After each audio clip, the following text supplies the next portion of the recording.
Ayan na nga, naging bahagi na naman tayo mamaloy ng ABS-CBN Ball 2025 na ginanap sa 5th floor ng Grand Ballroom ng Soler North. Grabe ha, halos lahat ng kapamilya stars ay naroroon. Gusto ko lang linawin, tinanggal dito, balat na extra. Ano na ang abangan ng mga JM Fiang fans? May nakabihag na ba ng puso ni Andrea dahil marami kami nababasa? Siyempre, binlock na raw siya. Nagrarant na lang siya doon. Sino ang binlock? Siya daw, binlock ni Pokwang. Ay, yung food technology? Oo. Eh, bakit niya siya binlock? Binlock siya kasi... Hello mga kapti! Dito po ang inyong mga lingko. Ito ba si Mama Loy? Ito po, si Ate Brenna! At ito naman po si Papa O, si OGPS. Ano pa nga ba ang lagi niyong inihirit sa amin? Ay! Ichika mo na! Dali! Ganda-gandaman kami dahil galing kami. Saan nga, Loy?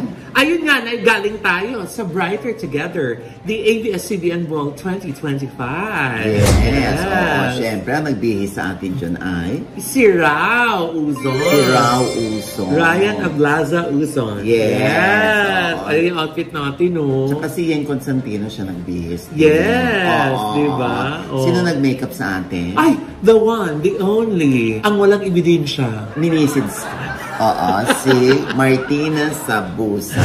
Martina! Thank you so much, Martina. As always, Oo, diba? Ayan ang aming gown ni Mama Loy. Yes. At yung aking lalaki-lalakihan outfit. Yes. Oo, diba? Thank Ben. Yes. Oo, diba? Ang ganda. Walang bakas, ha? Aha.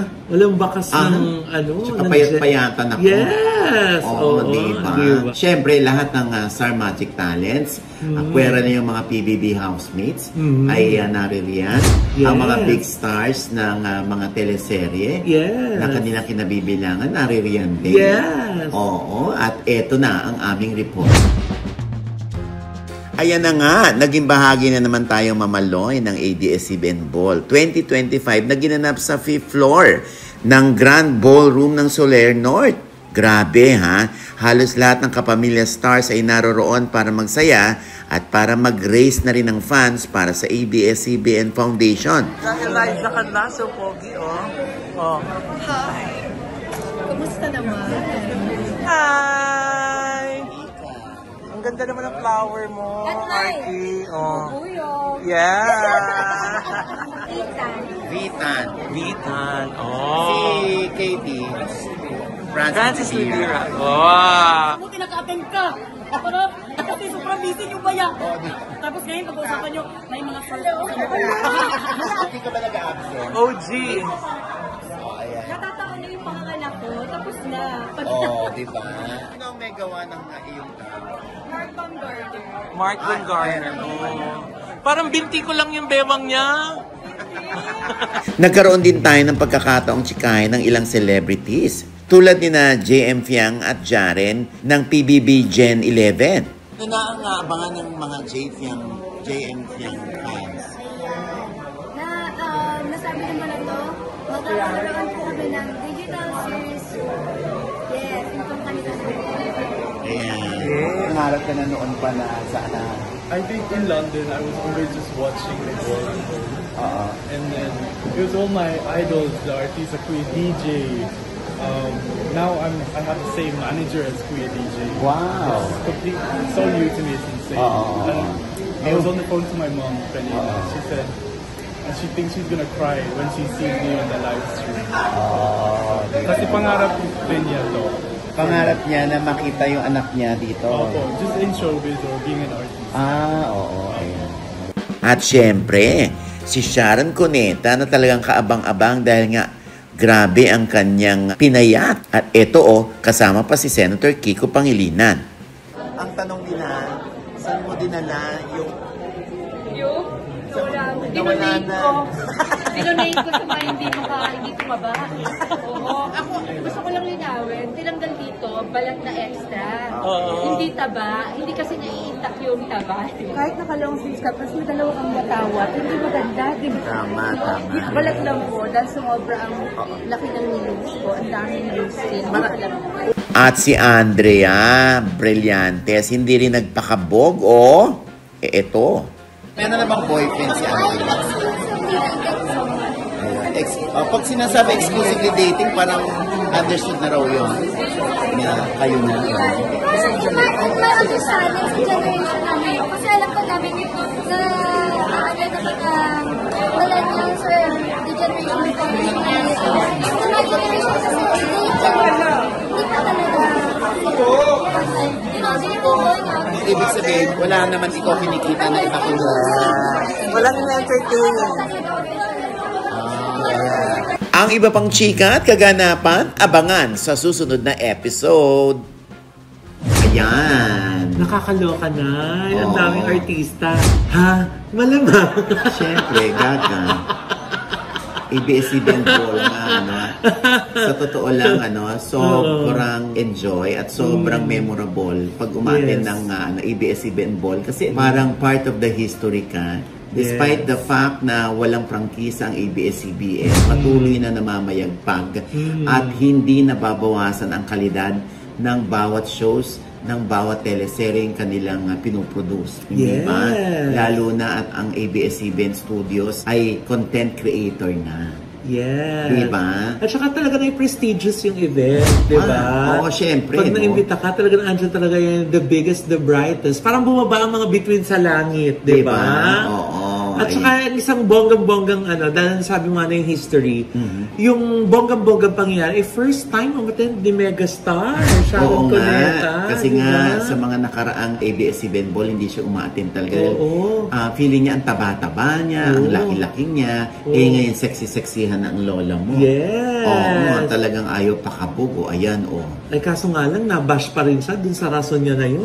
Bakit? May mga nagbabash sa kanya, kung lang sa size ng katawan, hindi ka umaattend dati. Parang sabing gano'n ng iba. choice naman niya yun eh. Exactly. Nagkataon lang na sinabi niya at nalaman ng mga netizen. Exactly. Kaya naman ng mga netizen, nakahanap ng butas, nakahanap ng pagkakataon para makapag-comment sila ng hindi kagandahan, di ba? Yun lang naman ang kayang gawin ng ibang mga bashers. Kaya nga sila bashers. Ayun. Oo. At saka di ba dapat maging masaya tayo for Miss Mega? Dahil alam mo, after years, sabi nga niya, di ba, 5 taon yan. Oo. Di ba? 5 taon yan tinrabaho yung kanyang Correct. body. And now she is reaping the fruits of her labor. Correct. Di ba? Oo. At talagang kailangan natin yung i-celebrate at maging inspiration si Mega. Na kung kaya ni Mega, kaya din natin. Di ba? Diba? Oo. At wala na rin nasabi si Mrena. Kuya, paano naman ako makakapagsalita dyan? Wala naman ako sa event na yan. Kaya tango lang ako ng tango.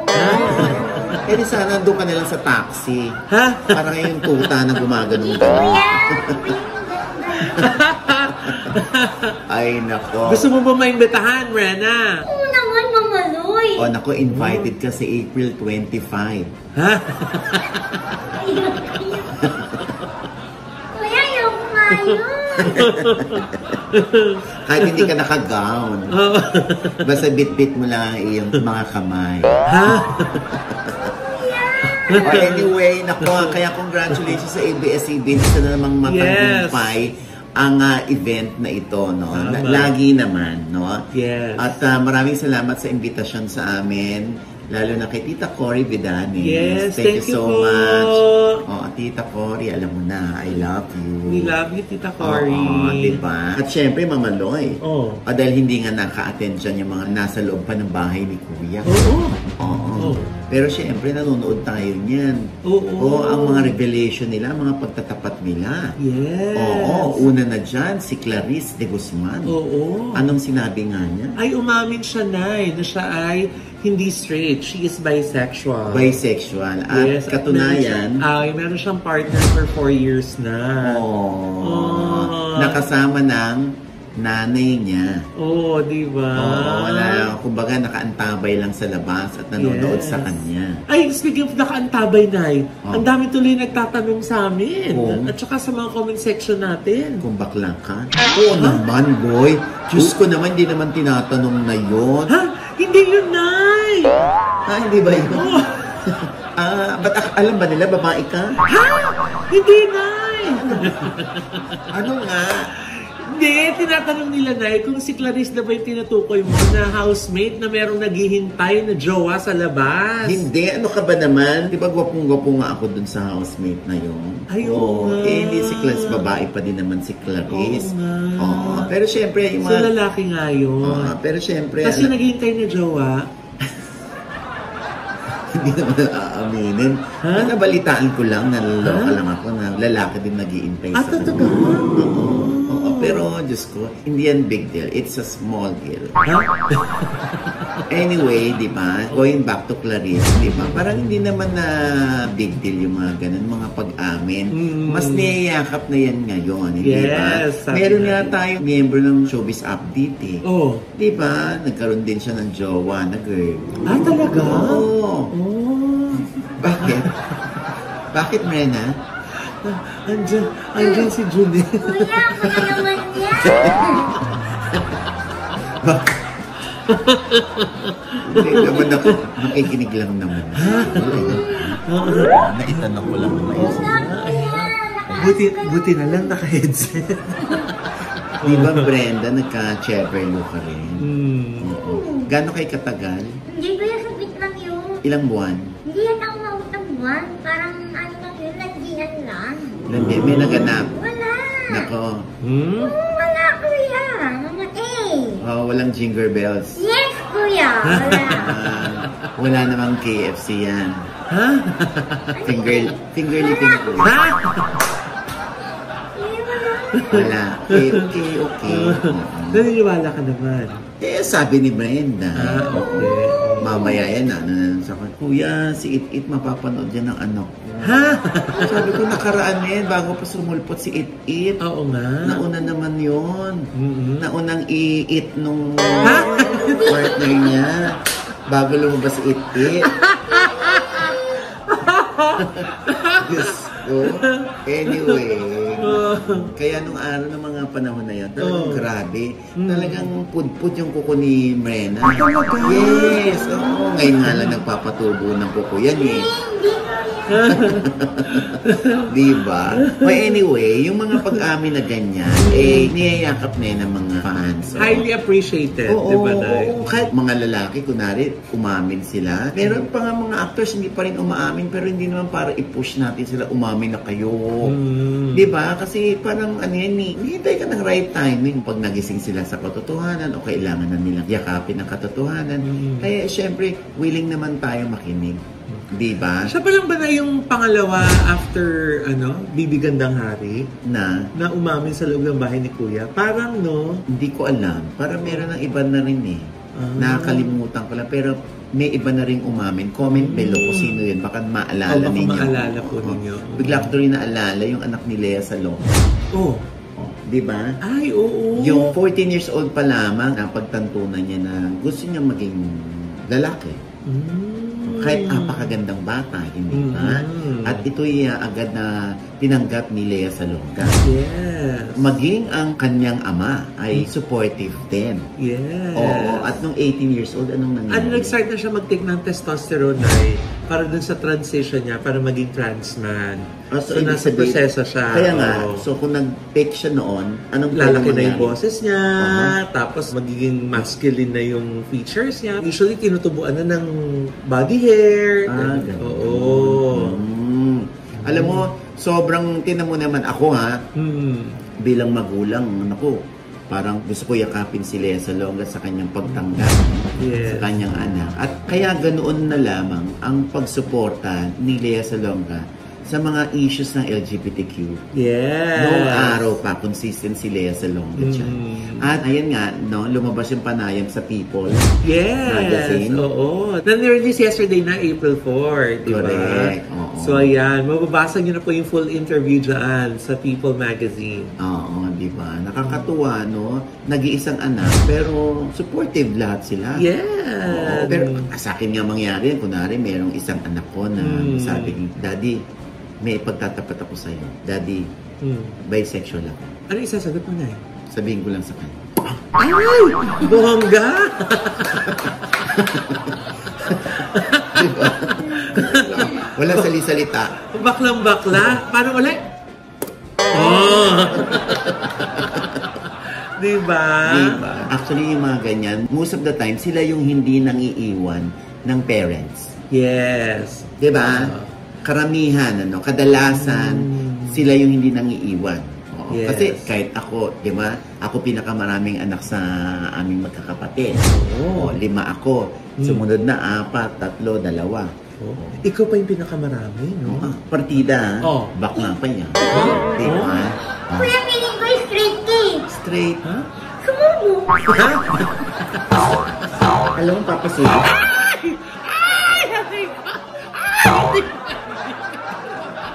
Nangihilan. Tinuruan mo yan. Hindi. Palay po ka ba sa MB's Skin? Uy, hindi Oh. Parang pumapayat ka. Diba? Kasi nga. MB talaga. Hindi lang pala mukha ang nagagawa. Yes. Pati katawan. Diba? Si Dr. Rhea Trinidad yan, Diba? ng MB Skin Beauty and Wellness na sabi ko na nga ba eh. Diba? Oo. Mga machines pa lang yan. Okay. Ng NB. At saka nilalagyan nila ng L-carnitine yung ating mga drips para pong papaya. Imported yun from Switzerland. Yes. Mabalik tayo. Yes. Okay, Leia. Diba? Basta saludo kami sa'yo, Leia. At saka na yung napakalaking bagay para sa ating mga membro ng LGBTQ na yung mga parents natin ine-embrace yung ating gender identity, di ba? Nung araw, sinusumpayan ganyan. Ang sabi nila, malas ang bakla o tomboy sa bahay nung araw. Kaya gaganon ka talaga talagang magpapanggap ka na straight Pero ngayon, hindi na, bawal na yung ganyan. Alam mo, nararamdaman mo na lang na, oops, hindi ko pwedeng husgahan ng anak ko o yung kaanak ko. Hindi na pwedeng magsabi ng bakla ka, tomboy ka. Hindi na. Medyo sensitive na mga tao ngayon. Kung nung araw, yan ang tawag sa'yo, bakla, ganyan, hindi ka pa ma-open, maiirita ka lang talaga. Lalo na kapag ang tumatawag sa'yo ng bakla, napakapangit. Nakakabuisit yung gano'n. Oo, di ba? So anyway, kay Nick Chien, ayan, sa anak ni Lea Salonga, alam mo anak, ang importante ay hindi ka addict. Ang importante ay hindi naliliko ang iyong landas o hindi ka nabibisyo. Yan naman importante sa mga magulang. Oo, tignan mo si Charis Pempenko na naging si Jake Cyrus. Hindi ba? Pinili niya yung happiness niya. Oo. Pinili niya yung happiness niya. Pero parang nandun na yung di ba? Kasi late nang tinanggap yun ni Mami Raquel Pempenko Oo Tanggap na ba? Parang tanggap niya na, pero parang ang feeling ng mga tao, parang hindi pa. Masabi lang na tanggap, parang ganon. Kasi nag-aaway pa rin yung mag-ina, di ba? Hindi pa rin kikibuan because of the book na inilabas ni Jake Cyrus. Kaya ganon. And speaking of Jake Cyrus, di ba? Parang halos pareho sila ng kapalaran ni Esnir. Ay, bakit? O wag na nga. Bakit nga? Hindi nga, napanood nyo, no? I'm sure napanood nyo yung PBB. Kung saan nagkaroon ng confession sila sa harap ng mga housemates nila. Na itong si Esnir pala, no? Yung bubog niya sa family. Ano nga sinabi ni Esnir? Eto nga, Nay, sabi niya. Everyday, gagawa ako ng script. Mag-edit ako, mag-shoot ako. Tapos sobrang busy ko that time na nagme-message sila papa sa akin na nasa na yung pera na padala. Tapos hindi ako nakapag-reply. Doon ko unang natanggap yung unang message ng papa ko sa akin na grabe ka, magpasarap ng buhay mo dyan. Kaya mong makita yung parents mo na naghihirap. Pero sige lang, gusto kong malaman mo na mabubuhay kami kahit wala ka. Sobrang sakit sa akin noon kasi ginawa ko to para sa kanila. Hindi ako humingi ng mga bagay sa kanila. Ako yung bigay ng bigay. Natatakot nga akong tawagin yung sarili ko na breadwinner. Kasi si Papa, sinabi niya sa akin na huwag ko i-take credit lahat kasi nag-work ka. Gets ko naman yun. Every month nag-message siya sa akin na, hello Jan, kamusta? Tapos magre-reply ako na after nun, always na nanghihingi. Never ako na-chat na kamusta lang. Never in my life na naging close kami. Never in my life na kapag sabi ako ng I love you sa kanya. Never in my life na nasabihan niya ako ng I love you. Na sobrang saya ko, anak kita. Wala akong narinig na ganon. Kaya gusto ko talaga na sumali rito. Hindi lang dream para sa sarili ko, pero talaga mostly para sa pamilya ko. Gusto kong malaman nila na sobrang mahal na mahal ko sila. Sobrang mahal kita. I'm doing everything for you. Kahit wala man dong PBB o meron, gusto ko na maging okay kami ng papa ko kasi parang buong buhay ko na tong binibit-bit na. Oo. Alam mo, mabuting anak pa rin si Esnir, no? Oo. Alam mo, lalo na nung nagkabaon-baon sila sa utang. Yes, yung meron daw siyang kinita na malaki. Tapos, biglang nag-text sa kanya na makukulong yung papa niya dahil sa utang. So, binigay niya lahat para dun sa family. Correct, oo. Ito'y lumulutang pa rin yung pagiging mabuting anak ni Esnir. Yes. Oo. Sana maintain niya yan, ano? Sana wag din siya magbago ng pakikitungo sa kanyang parents at sana habaan pa niya ang kanyang PC ng pasensya dahil may ganong parents talaga. Hindi mo maalis yan. Alam mo, kahit nga yung nanay ko, hindi naman ganyan ang nanay ko. Si nanay ko nanghihingi, hindi para sa kanya, para sa mga ibang anak niya. Yes. Ganyan naman mga yung ganon, nanay. di ba? O na parang tulungan mo naman yung kapatid mo. Puro ganon. Hindi para sa kanya. Yung para sa sarili niya, bibili mo nga ng damit yan, ilalagay sa baon. Correct. Sayang daw, baka mapunit, baka mag-miss-miss agad. Ganon yung the usual old school na parent. Diba? Kasi mga inaabot mo sa kanya, di ba iniipon niya para may pampamigay siya ng Pasko? Iniipon niya yung mga binibigay kong pera kasi siya yung mayabang. Pag Pasko yung nanay ko, na siya yung namumudmud sa mga apo niya. Pati ikaw binibigyan, di ba? Pati ako binibigyan. Kahit galing sa'yo. Diba? Anyway, alam mo, iba-iba yung kwento natin, ang dynamics natin with our parents, no? Yes. Ang importante lang, hindi nawawala yung respeto sa parents, no? Yes. At ayun nga, nagkaroon nga ng isang para 4 pictures na iisa lang daw ang halos ang kapalaran. Si Jake Cyrus, si Esnir, si Carlos Yulo, at saka si Sarah Geronimo. Oo, parang iisa lang daw ang kapalaran pagdating sa pakikipagrelasyon sa parents.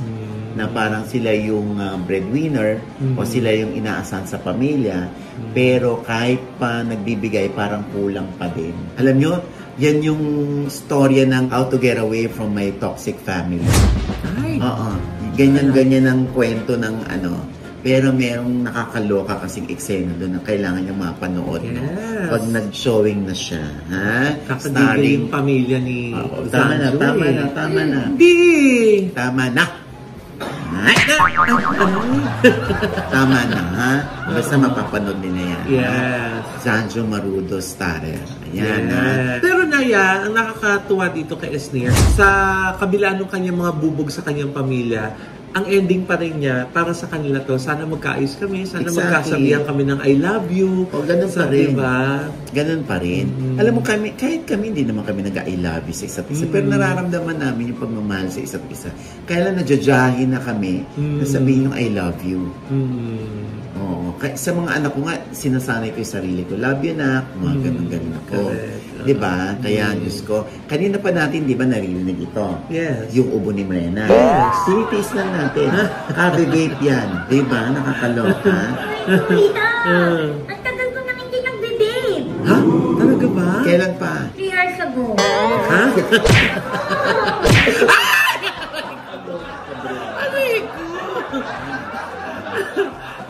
Yung umbalis ko, tinamaan. Ha? Nasa puwet, napunta. O anyway, eto na nga, Loy, no, pag-usapan natin ito, no? Medyo nakakapikon yung pambabash kay Maring Pokwa. Ha? Nino? Oo, kasi merong isang food tech o food technologies, parang binabash si Pokwa sa kanyang produkto. Kasi di ba meron siyang Mamang Pokwang gourmet, gourmet tuyo, gourmet tinapang, laing, halaya ube, na mabiling-mabili. Yes, suka. Okay. Diba? Oo, medyo pinansin yung klase o yung paraan nila ng pagsisil ng isang food technologies. Wala namang problema doon. Kasi si Pokwang, in-acknowledge naman niya ang siste. Siyempre, sinasabi ng mga netizen dito sa food technology, bakit hindi mo na lang i-personal si Pokwang? I-PM mo siya. Kesa nilalagay mo dito. Siyempre, iba, sinasabi nila parang, huwag ka namang sumira ng negosyo. Diba? Ang liit-liit na negosyo nung kay Pokwang. Tapos, parang feeling mo, napakalaking kumpanya niya. Para siyang Rubina, parang gano'n. Gano'n ba? Tingin mo, Diyos ko, parang negosyo lang ng isang nanay yon na wala namang nagre-reklamo. Oo. Diba? Kaya lang nga, kinoconsider naman talaga ni Pokwang yung iyong suggestion. O gagawin naman niya yon. Kaya lang nga, ito ng siste. Siyempre, binlock na raw siya. Nagrarant na lang siya doon. Sino ang binlock? Siya daw, binlock ni Pokwang. Food technology? Oo. Oh, bakit binlock Na raw. Kaya si iniisa-isa niya na sa kanyang post, si Pokwang. Bakit niya siya binlock? Binlock siya kasi nakukulitan si Pokwang sa kanya. May inaalok itong food technologist ng training ng mga tauhan kung paano i-handle yung pagkain, tsaka yung vacuum machine na namamahalan si Pokwang ang taas ng kanyang presyo. Oo, syempre wala pa siyang gaanong puhunan. Kaya nga yung kanyang negosyo ay inuumpisahan niya sa maliit. Kung ano lang ang kaya ng kanyang budget. Pero wala namang nagre-reklamo na, hoy, panis tong inano mo sa amin. Hoy, wala naman kundi siya lang. Ang problema kasi, di bali sana kung itong food technology ay walang inaalok na serbisyo at machine kay Pokwang, may inaalok ka. Kaya nga, pag may nagtatanong daw kay food technology kung totoo ba yung namahalang offer niya, dead man lang daw, hindi sinasagot. Pero pagpabor sa mga sinasabi ng food technologies, yung netizen, nire-reply niya yung netizen. Pag mga ganyan, lalo na, kunwari lang, ayaw ng tao, hindi mo para ganunin mo yung tao. Di ba? Siyempre, hindi naman na maiwasan na mabigyan ng kulay kung meron kang Sana yan, maganda yan eh. Yung sincere ka eh. Kaya lang may nilalapit kang negosyo na hindi lang kinagat yung negosyo mo, nagrarant ka na. Naku, mali yan ha. Ate eh.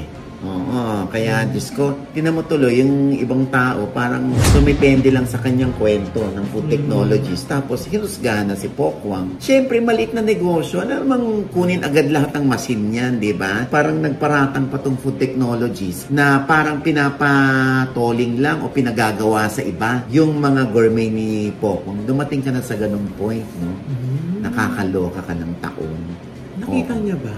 Kaya nga, Diyos ko, ako mismo, personal akong pumunta doon. Personal kong nakikita yung kanilang paggawa doon. Malinis po yung paggawa nila doon. Hindi naman nila yung kung marumi, nakakaloka. Siya mismo gumagawa po. Bakit may ganun kayong akusasyon na parang iba yung gumagawa? Kaya please, kung gusto mong tulungan yung negosyo, suportahan mo na lang ng At saka maganda yung approach natin, lalo na may negosyo ka palang nilalapit, hindi lang pinatos yung negosyo mo, run ka na agad.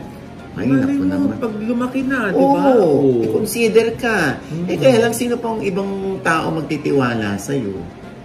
Di ba? Kung namarkahan ka na, naku, gininito si Pokwang, huwag natin deadmahin natin, huwag natin isin. Oo nga, matatakot na yung ibang business owners. Exactly. Di ba? Kung halimbawa kung ganun yung nangyayari. Exactly. Oo, di ba? Meron nga tayo nakikita, di ba, Mamaloy? Mga na-viral pa, yung mga taga-ibang bansa na grabe gumawa nung wala silang mga kamay lang nila yung panandok nila, pangkaukaw nila, panghalo nila ng tapos gumagawa sila ng pagkain. Iniihaw nila, niluluto nila, kaya merong isa doon na, ayan si Insan. Si Insan, ayan na. Insan, mali yan, Insan.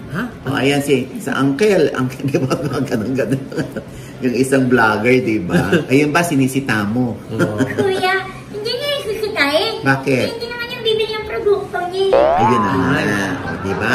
Sabihin, yung mga ganyan, tinan mo, parang may ulterior motive ka. Kaya mo yun na sasabi, di ba? O hayaan mo munang lumago yung negosyo ni Pokwang. Hindi naman marumi yung Siyempre, kinoconsider niya yung iyong suggestion. Yes. Kaya lang, hanggat kaya nilang gawa ng paraan para manatiling malinis at maayos ang packaging, ginagawa naman nila. Mati lang yung lola mo eh. Ay, naku. O basta ha, Pokwang, ituloy mo lang yan, lalo tuloy ng tuloy sa mga tao sa product mo. Tama. Ay, masarap pa naman yung laing niya. Yung gourmet tuyo at tinapa. Yes, yung tuyo. Ay, diba? tinapa. Ay, naku. At ang suka. Ay, ang suka. Nako. Sarap. To die for ang suka ni Maring Pokwang. Sarap. Grabe. Diba? And with that, mga kaibigan, ito po ang inyong mga lingkod. Ito po si Mama Loy. Manonood po sa amin, hindi pa namin subscriber, please subscribe now na. Click na yung subscribe button na nandiyan sa ibaba. At kung naibigay po yung aming episode din, meron kayong komento sa lahat namin, chika. Comment below, click like button. Huwag kalimutang i-click ang notification bell. Dahil pag kinlik niyan kayo muna manonotify na meron kaming latest update. At syempre pa ang kanya-kanya naming channel. Yes, sana manood at mag-subscribe po kayo sa channel ko. That's Mama Loy. M-A-M-A-L-O-I. At nandyan po nakapusa po agad-agad. Yung iba po mga ganap namin behind the scene kagabi sa ABS-CBN Ball. Kung paano kami nag-prepare ni Nanay, yes. Di ba? At iba mga nakachika sa labas ng ballroom. O, andyan Yes. po, panoorin niyo po. At naku na yan, yung mga NCLEX passers dyan na gusto magtrabaho sa New York. Ayan, i-visit nyo na po, i-message ang White House Cares. Yan, nandyan po ang kanilang mga social media accounts. Message na lang po sila dahil nandyan po ang napakagandang oportunidad na kapag trabaho po kayo sa Amerika, di ba? Ayan, Rena. Yes, hello mga ka-update. Papalo naman po ang aking FB page. Ate Marina po, M-R-E-N-A. Yes. At syempre pa ang aking panayam kay Ate V, kay Luis at kay Ryan Recto. Wow! Ayan, nilusob namin sila sa first day ng campaign nila Yes. na naganap sa Lipa City. At yun na nga, tinanong ko na si Ate V. Dahil merong kalaban na nagsasabing siya ay laos na. Oh. Eto. Itong tambalang Vilma, Luis, at meron pang Ryan Christian, syempre sinasabi nila, eto na naman, political dynasty. Kung ganyan ang takbo ng utak niya, siya na ang may responsibilidad niyan, hindi kami. Siyempre, yung iba nangangarap magkaroon ng sariling identity na hindi nakakabit sa pangalan ng parents. Kay Ryan. I don't think of it as building my own identity. So, ibig sabihin, isang patotoo yan na hindi pala os ang isang Vilma Santos. Yung mga ganyan, po sa politika, Diyos ko, more than 30 years, sinabihan ako na si Vilma Santos, hindi ako takot dyan. I mean, you know, laos na yan. Sinasabi nila, parang ang laki nang nawala kay Luis, pati mga endorsements. So, parang... Malaki talaga. Actually, kung napansin nyo nga, ang dami na rin nagko-comment sa akin on social media. Marami sa mga endorsements ko, iba na endorsers nila. Oo. Pag-uusapan namin ni Jessie ang pagtakbo, totoo yan. Sinasabi niya, hihiwalayan kita. So, wala. Ganun talaga. Alam ko rin naman na ganun ang mangyayari. Ayan, ha? At nakakaloka, ha? Ang daming nawala kay Luis Manzano. Ay, anong nawala? Eh, nandyan din yan. Oh. Lungay, oo, ha? Ay, teka na, speaking of nawala, ang dami nang nawalan ng pera. Saan? Dahil yung mga nabibiktima ng mga scam, dahil magbabakasyon ngayon, di ba? Yung mga gusto nilang pumunta dun sa mga resort, gaya ng Highland Valley Resort. Marami Diyan na sa rin. Pagtabangan ng Yes, may mga fake accounts ngayon na nagpe-pretend na, ay, ano po, ganito lang kababa, kaya naman nagbabayad na sila. Oh my Tapos, God. mali yung account na kanilang napapag-depositohan. Check po yung account ng Highland Valley Resort. Nag-iisa lang po yung kanilang video account na nakapangalan sa kanilang kumpanya. Ang modus pala na ang mga pinapadala QR code. Eh, hindi mo nakikita doon kung kanino ka nagbabayad. Yan, Talabak po yan, pati sa mga hotel daw sa Baguio. Ang dami na rin reklamo, pati iba pa mga resort sa mga Pilipinas. Ingat-ingat po tayo. Sayang po ang ating perang pinaghirapan. Oo.